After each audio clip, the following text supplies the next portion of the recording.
away from my time there, and that just continued to grow. And I have then had some phenomenal strength and conditioning coaches that I've gotten to work with in my career that I've learned a lot from, obviously having a little bit of the meathead side on me as well. That has helped, I would think, develop some of those relationships. But the one thing that we wanted to develop here and kind of see a lot different, I don't want to say different, but interpersonal relationships, interpersonal, like interprofessional relationships within. Obviously, you'll see paramedics on our PTs. You'll see lots of different things within this symposium this year.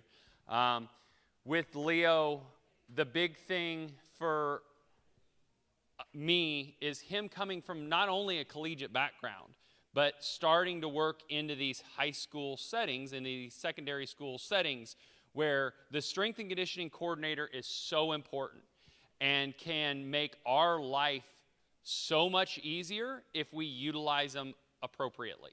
And the relationship that you have to build with that person, it takes time, but it can make your life so much easier. And now there is obvious differences in a guy that has come from multiple years in the collegiate setting, being a director of Olympic sports in the collegiate setting, big-time universities, mid-major universities, all types of things like that, versus the strength and conditioning coach that you may have that is just out of college and really liked to lift weights.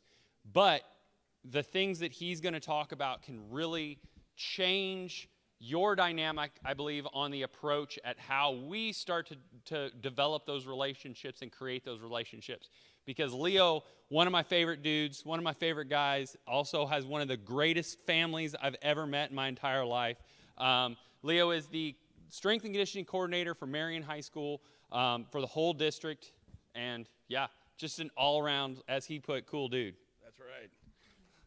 Hey, thank you. I really appreciate Sean and his crew having me. It's an honor to be here. I certainly believe that, bridging the gap, the communication gap between strength and conditioning and athletic training is something that's extremely crucial. I'm going to cover a lot of talking points today, and I'm going to talk about the two-headed monster as we progress.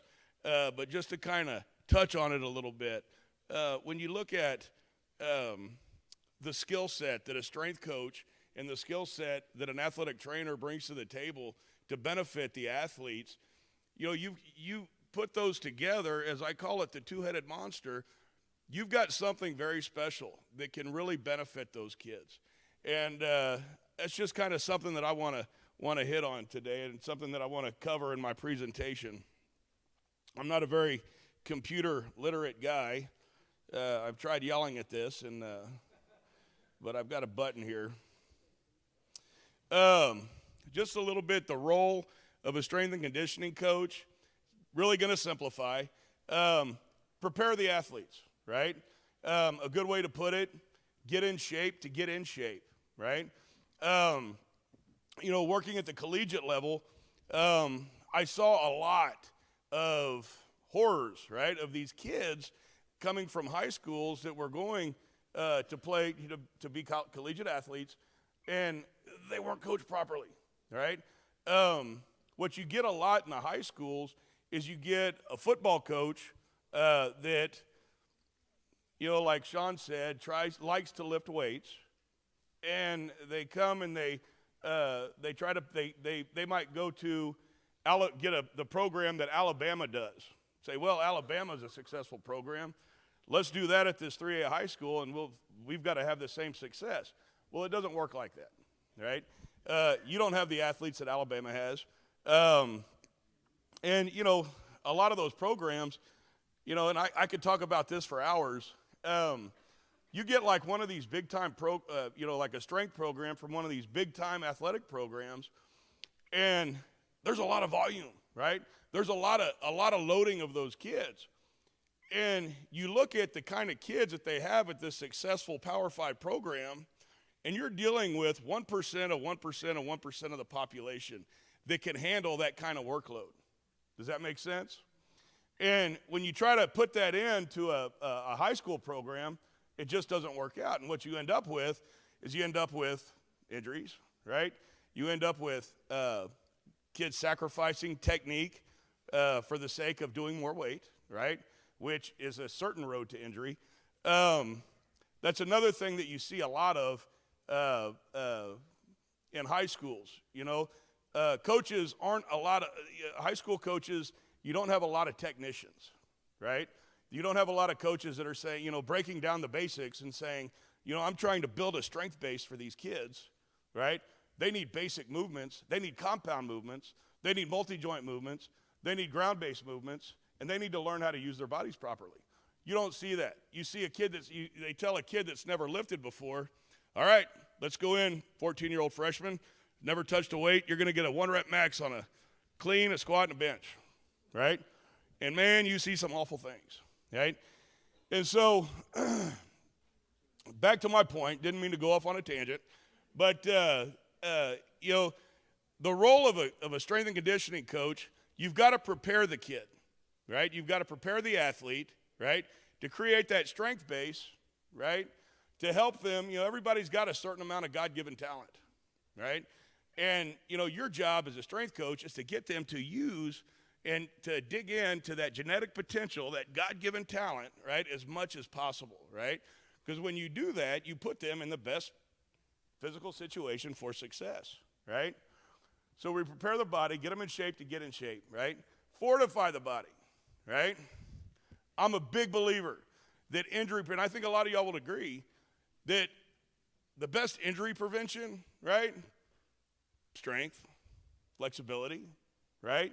The stronger a muscle is, the more efficiently it's going to perform, right? It's going to be fortified. It's going to be less likely to get hurt. And as those muscles get strong, what happens to the tendons and the ligaments? They get stronger, right? All the body is an adaptable organism, right? We overload the body smartly, right? Right, in a smart way. Overload the body, right? To adapt and grow stronger, right? The overload principle. Performance, right? So the body's been gotten in shape, right, to get in shape, right? Fortify the body, right, through proper training channels, right? That carries over into performance, right? One of the big catchphrases that is being thrown around today, particularly in strength and conditioning, right, is sport-specific training, right? Sport-specific training makes so much sense, right? It's got to, right? Specific movements bearing weight, right, that are specific to your sport. All right. Well, Sean, all right, you did baseball. Would it make sense for me as a strength and conditioning coach to give a baseball pitcher a shot put and tell him to go throw fastballs? Right? That's sport-specific resistance training, isn't it? Right? So my point is, it doesn't work like that, right? You've got to overload the bodies. You know, I'm really not a football coach. You know, I'm a strength coach. I'm technically an assistant football coach, but I just kind of wander around. But I'm a weight room guy, you know, and I was always like that. And, you know, I'm not a volleyball coach. I'm not a basketball coach, right?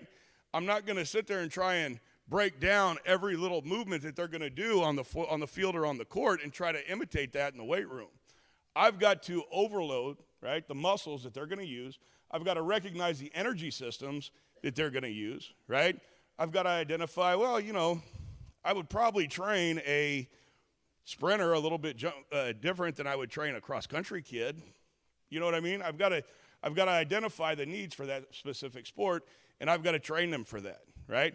That's, in my opinion, the definition of sport-specific training. Does that make sense? Good. I'm going to kind of move on from the role of the strength and conditioning coach. Before I do, does anybody have any questions thus far? All right, I'm doing a hell of a job.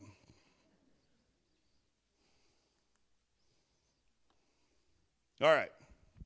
Now, the role of the athletic trainer, right? I'm not an athletic trainer. I actually put this into, ChatGPT, and this is kind of a breakdown of what it came up with, right? Right? I'm not going to tell you what your role is, right? Right? So assessment and diagnosis, right? That makes sense. You assess the injury, right? Diagnose the injury. You go from there, right?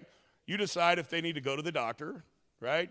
You're the one that decides, hey, this kid can go, this kid can't go, right? You're the one that decides, hey, can we put a little spit and glue on this and get them back on the field or in the weight room, right?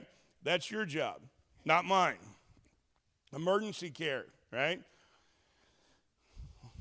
Hope we never have to be there, but unfortunately, everybody in this room will at one point be there and have to call an ambulance or deal with some sort of emergency injury.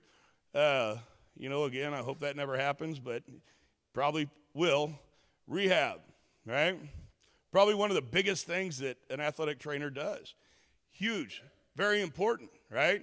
Now, with rehab, right, this is something, right, where we dig into that two-headed monster, right? The strength coach and the athletic trainer, when it comes to rehab, can help each other out endlessly, right, for the benefit of the kid, right, of the athlete, right?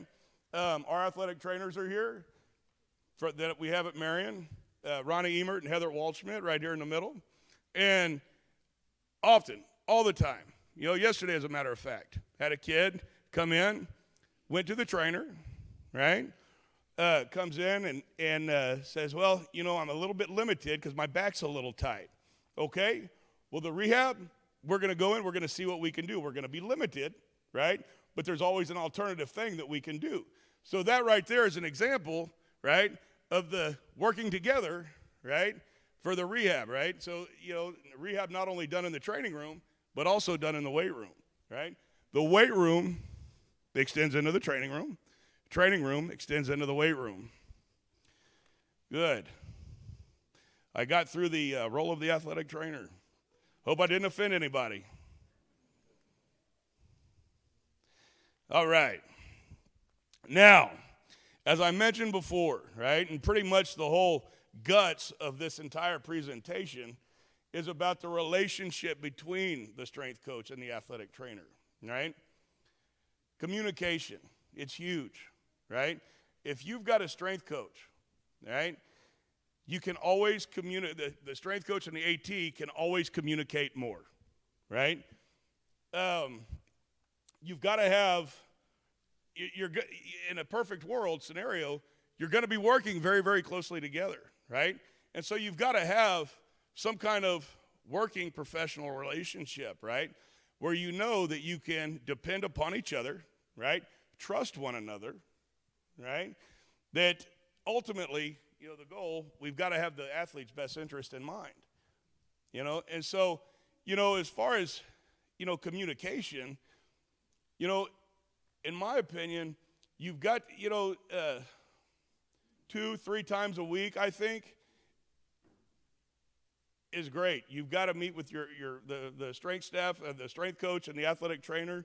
I would say at least 2 or 3 times a week is how much you need to meet, just to go over basic needs, right, of the kids that might have little dings, little injuries. Talk about the rehab of some of the kids. Talk about the limitations of some of the kids. Cooperation, right? Again, I think this goes with trusting one another, right? Being able to come together, right, and say, okay, I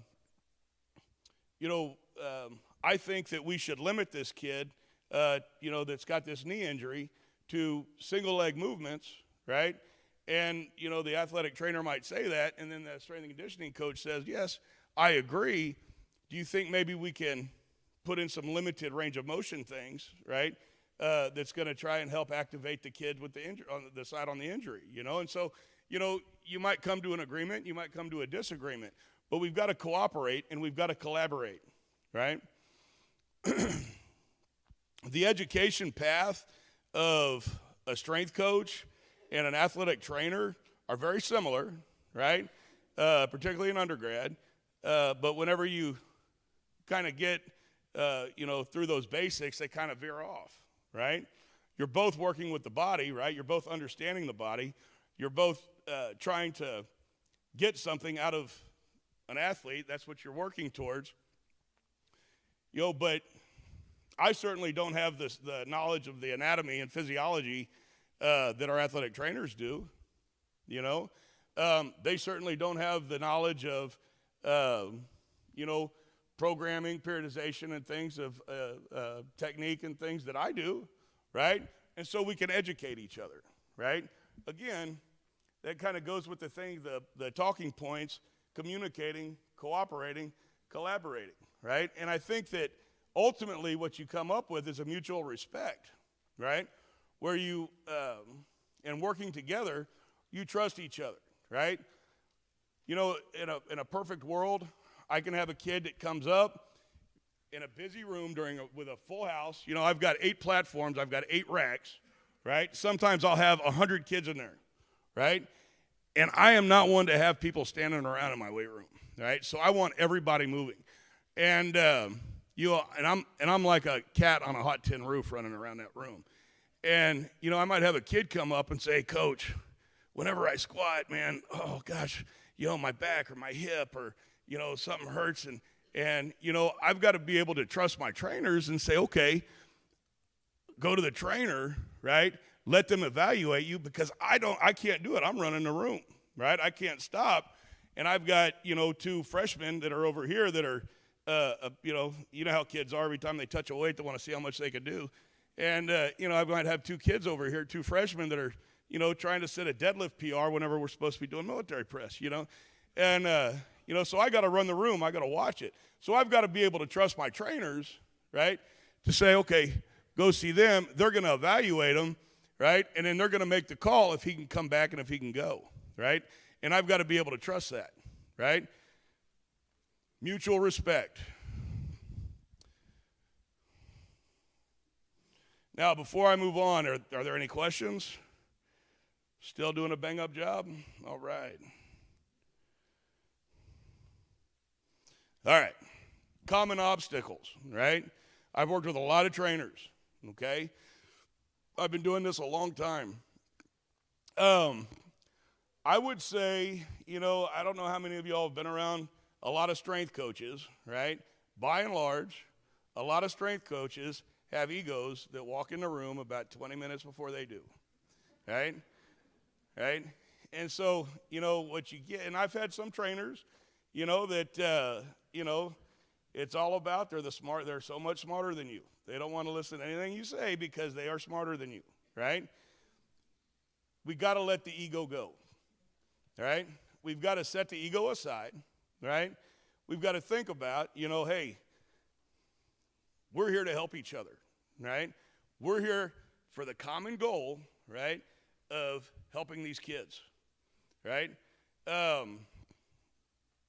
had, Sean, he talked about how he would come in the office and we would cut up and talk and all that stuff. It was great, right? It was great. That kind of drops the guard a little bit, where you're like, hey, I'm a meathead. This guy's a meathead. Hey, we're in the same tribe. You know what I mean? We make that connection, And so, letting go of the ego, getting rid of the communication gaps,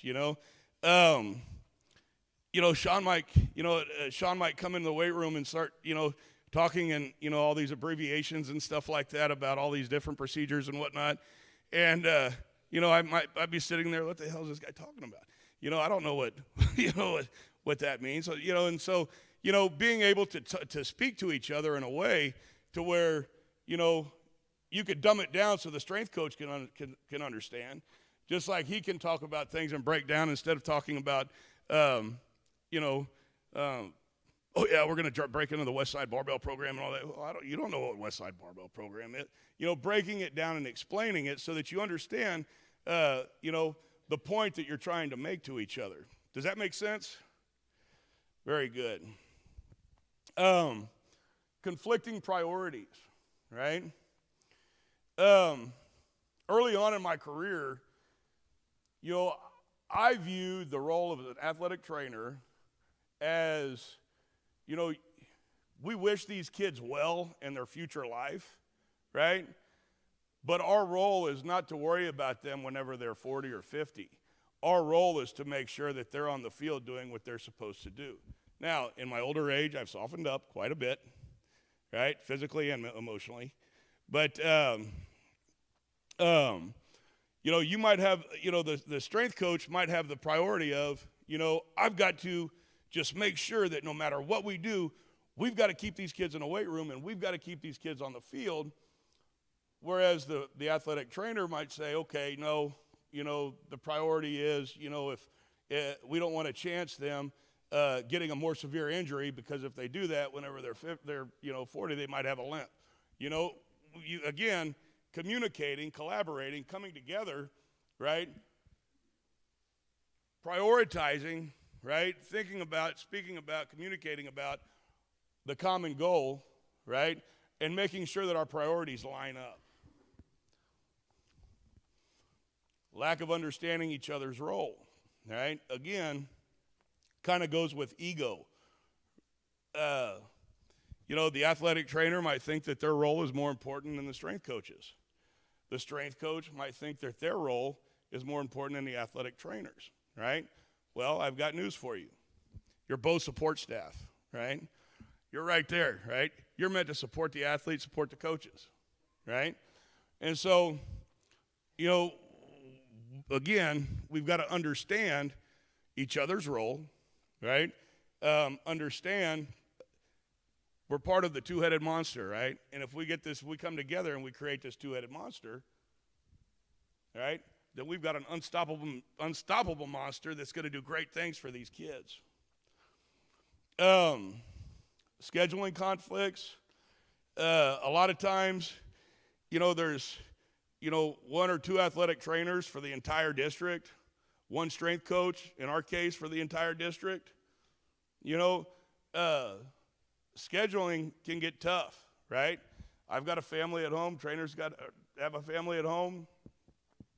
You want to take advantage of your family time. You don't want to be at work all the time, right?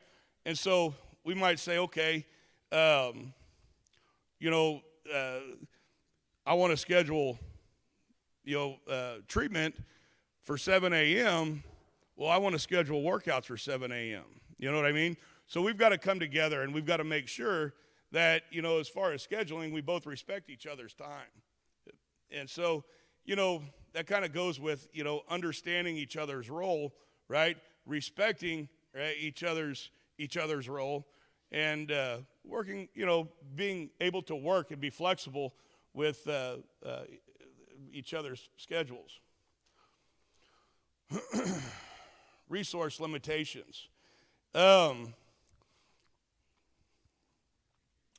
We've got to be able to share the resources, right? A lot of times I might not, if I need a band, right? Or if I need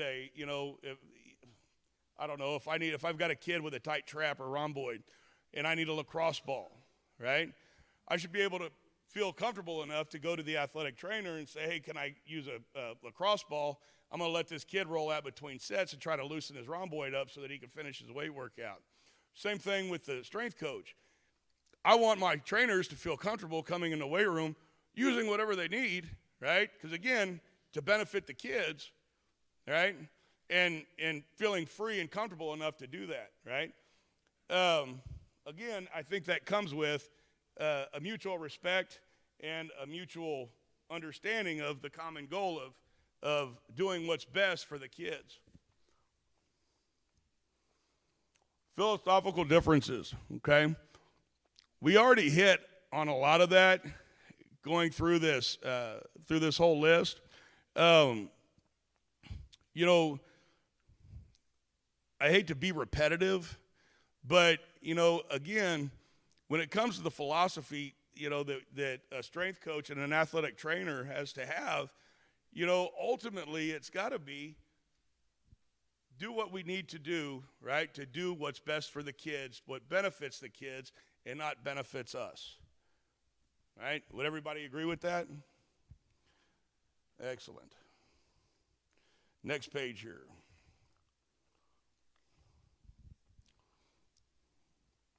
Overcoming the obstacles that we just mentioned, okay? Like I just said, we've got to keep the common goal in mind, right? We've got to understand and put the ego aside, right? Work together, do what we need to do in order to help the kids the best way that we can, right? We're both, the athletic trainer and the strength coach, are both highly educated, right?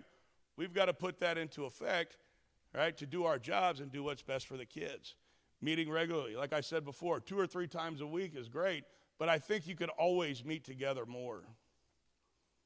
Align our priorities, right, to meet that goal, to meet that common goal of doing what's best to the kids, right? Being willing to work with each other, right? Being willing to respect each other's time is when it comes to scheduling, right? Willingness to share the resources and the equipment, like I had mentioned, and align the philosophies, right? Good, I could have skipped that page. All right. This went by pretty quick. Good.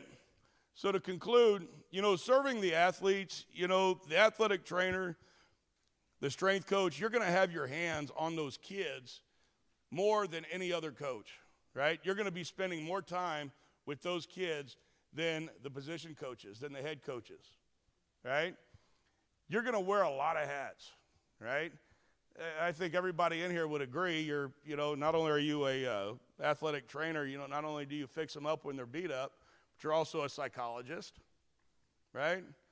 You're also a confidant, right? You're also an advisor. You're a mentor to all these kids, right?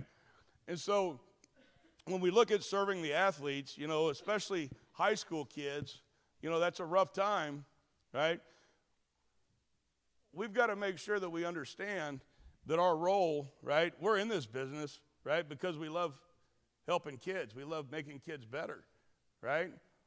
It's like being a farmer. You plant a seed, you see it grow. It's satisfying, right, to see these kids grow and blossom into these athletes, right? We just have to keep in mind that, and that's something that I think everybody struggles with at some point or another, that you have to remember it's not about you, right? It's about, I'm here. I am support staff. I am here to support these kids. I am here to serve these kids, right? And it's a beautiful thing, right? It's a beautiful thing. It's a very satisfying field, right, that we are in. I believe that creating a culture, right, in the weight room, in the training room, I think creating a welcoming culture where the kids, all these kids, we might be raising a generation of softies. I've heard that said quite a bit, right? Everybody wants safe spaces and stuff. I think that it's important that these kids, right, in the weight room, I try to make that weight room a positive environment, right, where these kids feel good. I tell them all the time, there's always going to be drama, right? Somebody's going to be mad at somebody. Somebody broke up with their boyfriend and their boyfriend's dating their teammate. There's always going to be some kind of drama, right? But I tell these kids, this is a happy place, right? All of that BS gets checked out the door.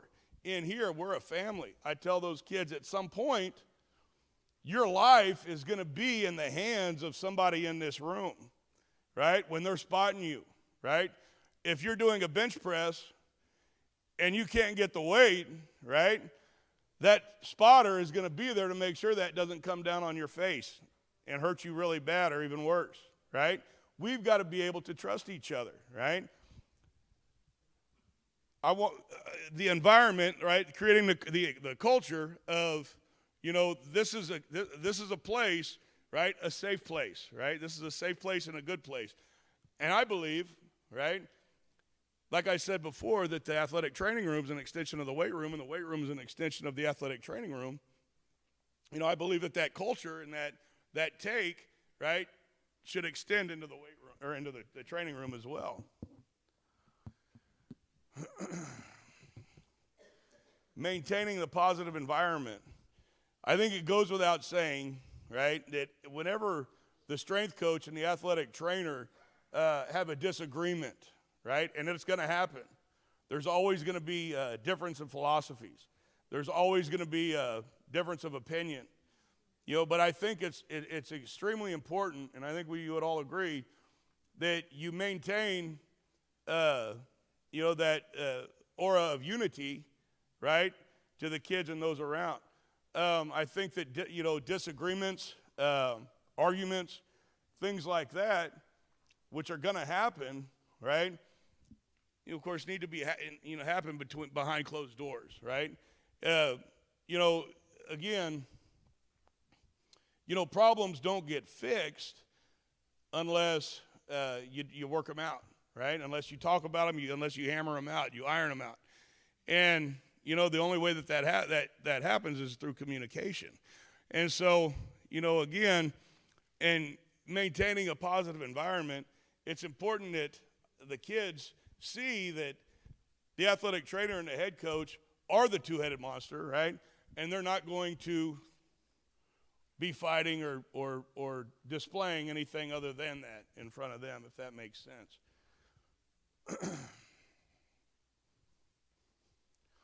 The two-headed monster, right? Guys, I really appreciate being here, right? I really appreciate the opportunity to be able to talk about these things, right? I truly believe, right, that when done right, when the athletic trainer, when the strength and conditioning coach work together, when they collaborate, right, when they're on the same page on every aspect, I think that the possibilities are endless, right? Again, we're here to serve the kids. We're here to create the best possible outcome, right, physically for these kids, no matter what's happened to them. After they get injured, their rehab, right, creating them from a middle school kid all the way up to a senior in high school. We're here to make the best possible situation for them physically, right? And that's not going to happen unless there is collaboration, cooperation between the athletic trainer and the strength and conditioning coach. And so, again, I respect what you do so much, and all of you, thank you for what you do for kids. It's a great joy being here. I'll answer any questions anybody might have. None. I did that good, huh? Mm-hmm. Okay. Well, as far as certifications are concerned, I think it just has to be an accredited certification. I think the best one is for a high school coach. I believe that the National High School National High School Strength and Conditioning Coaches Association, I think they do one. And then the National Strength and Conditioning Association, they've got the CSCS certification. I was certified through this Collegiate Strength and Conditioning Coaches Association and USA Weightlifting, but I believe USAW is accredited, if I'm not.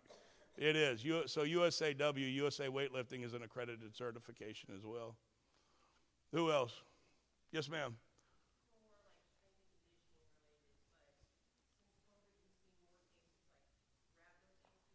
Yeah.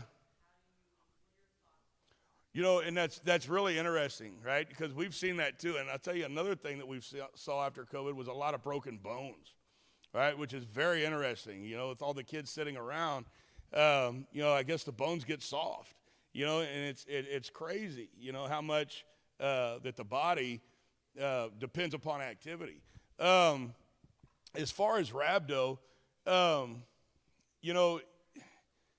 it's crazy, I guess hydration, and proper nutrition, I guess proper, minerals and all that stuff, make sure that their salt intake is high. Again, also, you don't want to have a coach that's going to work a kid toward the point that they have rhabdo, and so the coach that's, doing it, they've got to kind of understand, hey, if this kid is shaking and puking and his legs are starting to swell, maybe it's time to let up a little bit, As far as avoiding it, man, I never dealt with rhabdo until after this, and I dealt with it one time, and again, it's scary stuff. But But I would say, number one, hydration is huge. But I think the number one thing would be, common sense. Don't work a kid. We can tell the signs, when a kid is, fixing to go down, we don't want to work them to that point, but yeah, when it comes to medical stuff like that, I would certainly talk to a doctor about that, but just generally speaking, I would say, common sense and hydration would be the best ways to avoid that. Any other questions? Yes, sir. So you work with a little bit older population, Mm-hmm. fire department, and we see a lot of spinal issues. And a lot of spinal issues from cadets, stuff like that, stems a lot from high school weightlifting. Oh, yeah. Stems a lot from when they were coming through adolescence. What are your thought processes on spinal loading in the younger adolescent athletes moving into adulthood? With younger kids, I've got an 11-year-old son that competes in Olympic weightlifting. And, so as far as, I started training at age 6. As far as younger kids, technique is huge, right? But like whenever you get a kid that's prepubescent, right, you never ever want to do a 1-rep max with them, right? Growing up, I didn't do a 1-rep max until I got to college.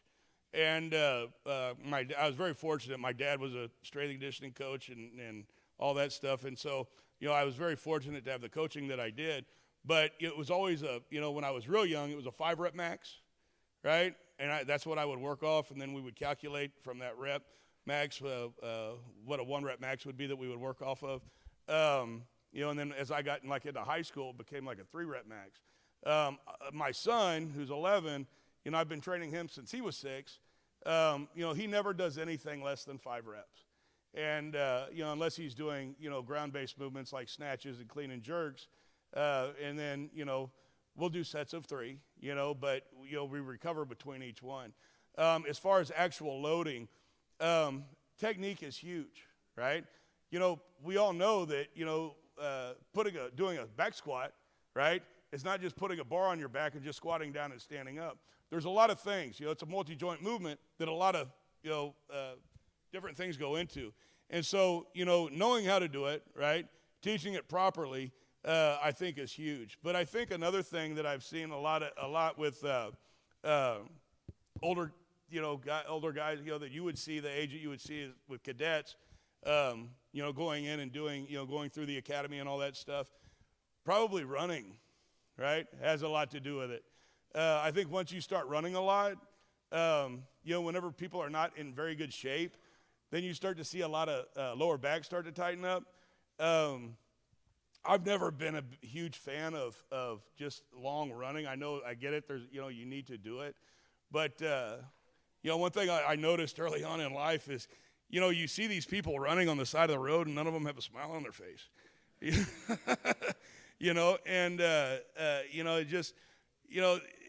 I think there's when you do that, I think that, as far as trying to fix that, I think that, a lot of stretching is really good because I think as they get in better shape, then the back issues start to kind of dwindle. But I think running has a lot to do with that. But, like I mentioned when I first got up here, man, there's a lot of kids that really could have gone off and done something special, but they got hurt in the weight room in high school, right? And that affected them, for life. And, and so that's why I think it's very important that, certifications are all great and good, but that's just studying for a test, I think that the best research, right, and the best thing is time under bar is what I call it, right? Experience through doing, taping ankles. You can show me a video of doing that, right, but I'm not going to pick it up. I need you to show me how to do it, and you need to watch me do it and coach me how I do it in order for me to do it effectively. Believe me, nobody would want me to tape their ankles. And so, it is.